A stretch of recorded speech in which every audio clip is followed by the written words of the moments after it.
A los 12 años descubrió el poder de la naturaleza. Supo desde ese momento cómo conocería distintos lugares de nuestro país y cómo viajaría el resto de su vida. Esta es la historia de Oscar, un amante de las rutas que viaja en casa rodante, y este primer episodio te contamos su inicio.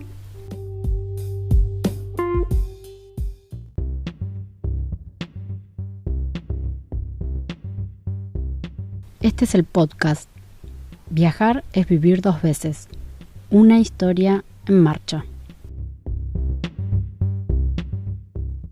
Empecé a los 12 años, en el año 54, a raíz de mis inquietudes. Mis viejos me consiguieron anotar en la escuela Don Bosco, en León 13, en Capital, que tenían un sistema de campamento que se llamaba Los Exploradores de Don Bosco. Eso era exclusivamente para los chicos de la escuela, los que cursaban en la escuela.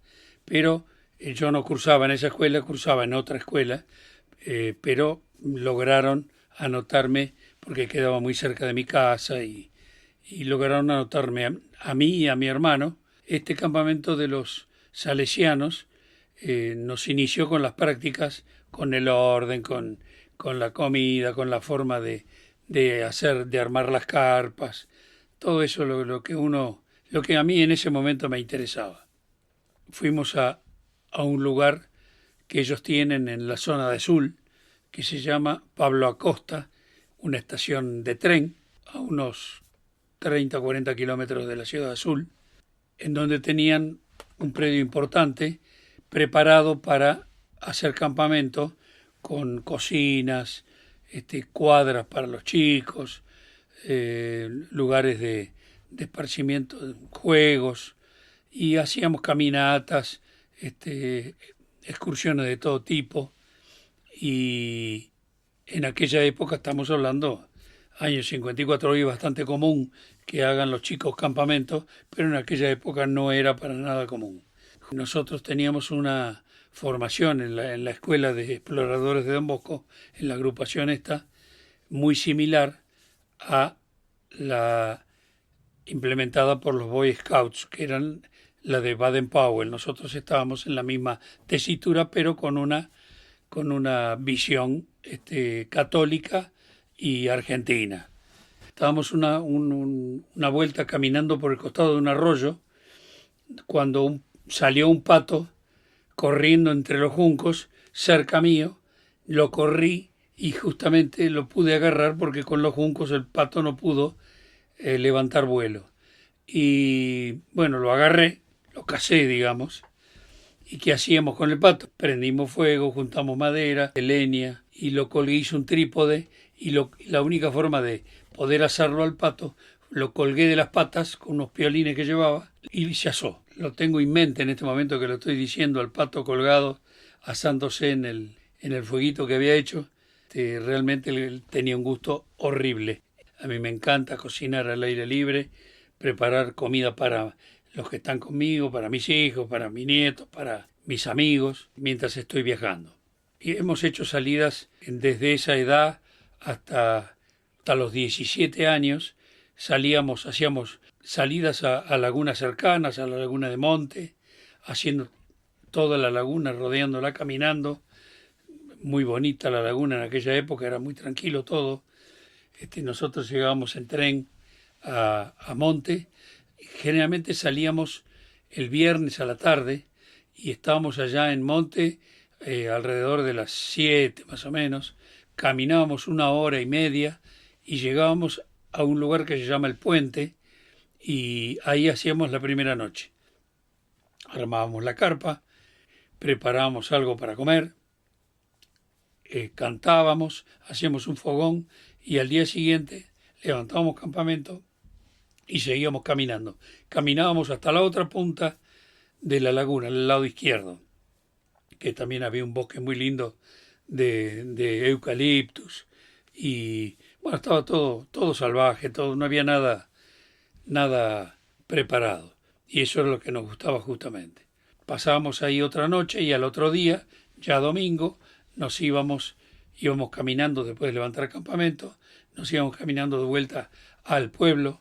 Creo que la vuelta eran 16 o 17 kilómetros. Y ya volvíamos en tren a casa, a nuestras casas. Bueno, también hacíamos salidas a El Cazador, en Escobar, muy bonito el lugar. Por supuesto, ya ahora no se puede ir, hace rato ya que no se puede ir, pero en aquella época era libre el acceso y lo dejábamos el lugar, lo dejábamos mejor de lo que lo encontrábamos cuando llegábamos. De la localidad de Azul nos vamos a Catamarca, una provincia que tiene un hermoso valle, un paisaje por momentos abrumador, con grandes formaciones rocosas, zonas más áridas y otras con mucha vegetación. Hay un pueblo en Catamarca que llamó particularmente su atención, y justamente ahí fue donde Oscar llegó a dedo a los 17 años. A los 17 años, ya con más pretensiones de viajar, un poco más lejos y más importante, encontramos un pueblo en el mapa que se llamaba Londres. Nos llamó la atención ese nombre, por qué razón se llamaba Londres, y bueno, en los planes estaba verificar, a ver cómo era que se había surgido y ir hasta ahí, por ponernos una meta. Conseguimos que nos llevaran un agente de transportes El Mosquito. Ya conseguimos el viaje de Buenos Aires-Córdoba, que ya era bastante en ese momento, era más de la mitad del recorrido, y conseguimos entonces viajar en ese transporte, que era el que hacía el acarreo de los autos de la fábrica Kaiser ICA de Córdoba a Buenos Aires. A raíz del contacto que tomamos con los choferes que nos llevaron hasta allá, nos invitaron a que si queríamos volver con ellos, cuando volviéramos de viaje, combináramos nuestra llegada al depósito de ellos ahí en Córdoba, y lo cual nos pareció razonable. Seguimos nuestro viaje a Catamarca y llegamos después de unos días a ese pueblo que se llamaba Londres, que ahí averiguamos por qué, a raíz de por qué tenía ese nombre, y nos informaron que se llamaba Londres porque fue en honor de la esposa de la reina consorte del rey de España. Estamos hablando de año 1700. Es un pueblo que fue fundado 5 veces. La esposa del rey de Inglaterra era española, era María Tudor. Entonces por eso le pusieron el nombre de Londres a ese pueblo. Una característica de ese pueblo es que en aquel momento no nos enteramos, lo supimos, yo lo supe 30 años después, cuando llegué ahí de vuelta, paseando, que en ese lugar, muy cerquita, 6 o 7 kilómetros del centro del pueblito, estaban las ruinas incaicas más al sur del continente, que se llama el Xincal de Quimivil. Ahora está puesta en valor, tienen gente que ha relevado todas esas ruinas, hay un museo, hay guías. En aquella época nadie nos había dicho que eso existía.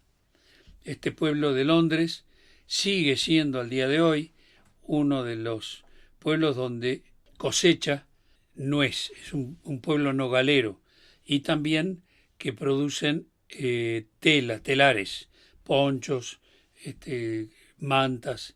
Esa sigue siendo la actividad económica principal. Volviendo de ese pueblo hasta Córdoba, ya cuando estábamos de vuelta, llegamos al depósito de camiones El Mosquito y encontramos que teníamos que esperar a esos choferes que llegaban en 2 o 3 días de un viaje.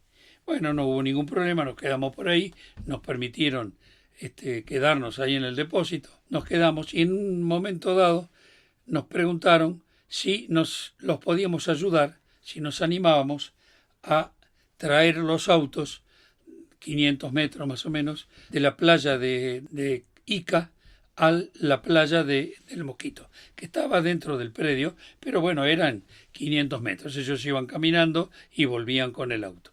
Yo le dije, mirá, yo te ayudaría, pero no sé manejar. No, no importa, vení que te enseñamos, es muy fácil. Bueno, listo. La cuestión que bajo riesgo de los empleados del depósito, por suerte no pasó nada, ahí aprendí a manejar. Mi viaje a Catamarca. Siempre me interesó el campamento, la vida itinerante. Con el correr de los años fui mejorando en mis pretensiones. Empecé con un tráiler para tirar ya con el auto, armé mi primera casa rodante, después compré más casas rodantes y así, vos pensás que estamos hablando de nada más que 65 años de historia mía, personal, desde que empecé a hacer esa actividad. Iniciarse en el campamento es un viaje de ida. Así surgió primero esta idea en un niño, se sostuvo en el tiempo, fue cambiando, progresando y siempre mantuvo una constante en la vida de Oscar: pensar y elegir un próximo destino para conocer. En el segundo episodio viajamos al sur, en tren y con mochila.